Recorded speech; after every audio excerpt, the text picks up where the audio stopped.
Breaking news చూస్తున్నాం. ఏపీలో దారుణ ఘటన చోటు చేసుకుంది. స్నేహితురాలైన యువతిని ఇంటికి పిలిచి ఓ వ్యక్తి అతి కిరాతకంగా హత్య చేసిన ఘటన సంచలనంగా మారిపోయింది.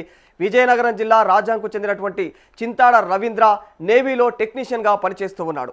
ప్రస్తుతం విశాఖలో నివాసం ఉంటూ ఉన్నాడు. ఇటీవల రవీంద్ర భార్య విజయనగరంలోని పుట్టింటికి వెళ్లారు.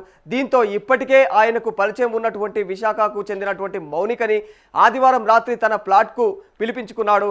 అయితే ఆ తర్వాత కాసేపటికే అత్యంత కిరాతకంగా నరికి చంపాడు ఆమెను. అనంతరం ఆమె బాడీ పార్ట్స్ను కూడా ముక్కలుగా చేసి ఫ్రిడ్జ్లో పెట్టాడు. అక్కడి నుంచి నేరుగా పోలీస్ స్టేషన్కి వెళ్లి లొంగిపోయాడు.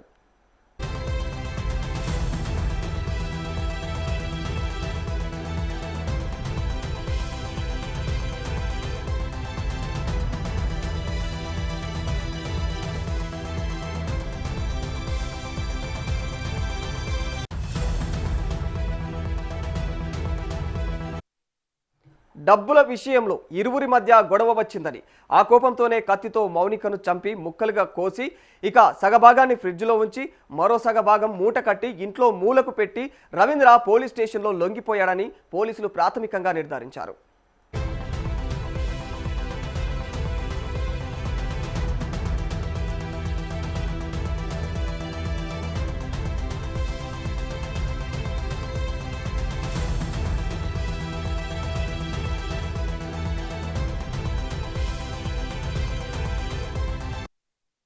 విశాఖలోని గాజువాక ఎల్వి నగర్లో ఓ నేవీ ఉద్యోగి ఇంట్లో దారుణ హత్యకు గురైనటువంటి యువతి కేసులో ఒక ట్విస్ట్ తెరపైకి వచ్చింది. ఈ హత్య కేసులో నిందితుడైనటువంటి రవీంద్రను పోలీసులు విచారించగా షాకింగ్ విషయాలు వెలుగులోకి వస్తూ ఉన్నాయి. రవీంద్ర ఇంటిలోని ఫ్రిడ్జ్లో కొన్ని శరీర భాగాలు, ఒక బాక్స్లో మరికొన్ని శరీర భాగాలు ఉంచాడు. వాటిని స్వాధీనం చేసుకున్న పోలీసులు మౌనిక తలతో పాటు మరికొన్ని శరీర భాగాలు కనిపించకపోవడంతో షాక్ అయ్యారు. బాధితురాలి తల మిస్ అయిన ఇతర శరీర భాగాలు ఎక్కడ ఉన్నాయని రవీంద్రను ప్రశ్నించగా హత్య చేసిన అనంతరం తలను నరికి కాల్చివేసినట్లుగా చెప్పినట్లు సమాచారం.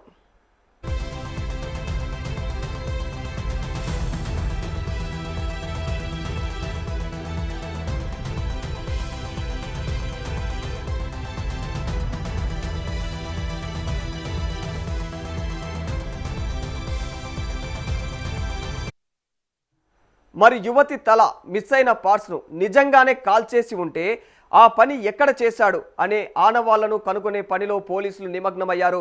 మౌనిక ఫోన్ను కూడా కాల్చివేసినట్లు పోలీసులతో చెప్పినట్లు సమాచారం. ఇండియన్ నేవీలో ఎయిర్ క్రాఫ్ట్ టెక్నీషియన్గా పనిచేస్తున్నటువంటి రవీంద్రకు కైలాసపురానికి చెందినటువంటి వివాహితరాలు మౌనికకు మధ్య వివాహేతర సంబంధం ఉంది. భార్య పుట్టింటికి వెళ్ళగా ఆదివారం రవీంద్ర ఇంటికి వచ్చినటువంటి మౌనిక మధ్యాహ్నం వరకు సఖ్యతగానే ఉన్నట్లు తెలుస్తోంది. ఇద్దరి మధ్య డబ్బుల విషయంలో గొడవ జరగ్గా అది చిలికి పెద్దగా కావడంతో రవీంద్ర కోపంతో ఇంటిలో ఉన్నటువంటి కత్తితో మౌనికను పొడిచి చంపినట్లుగా తన స్నేహితుడికి తెలిపాడు. ఆ పైన ఆమె శరీరాన్ని 2 ముక్కలుగా నరికి సగభాగాన్ని ఫ్రిడ్జ్లో, మరో సగభాగాన్ని మూట కట్టి ఇంట్లోనే ఒక బాక్స్లో పెట్టి ఉంచినట్లు వివరించారు.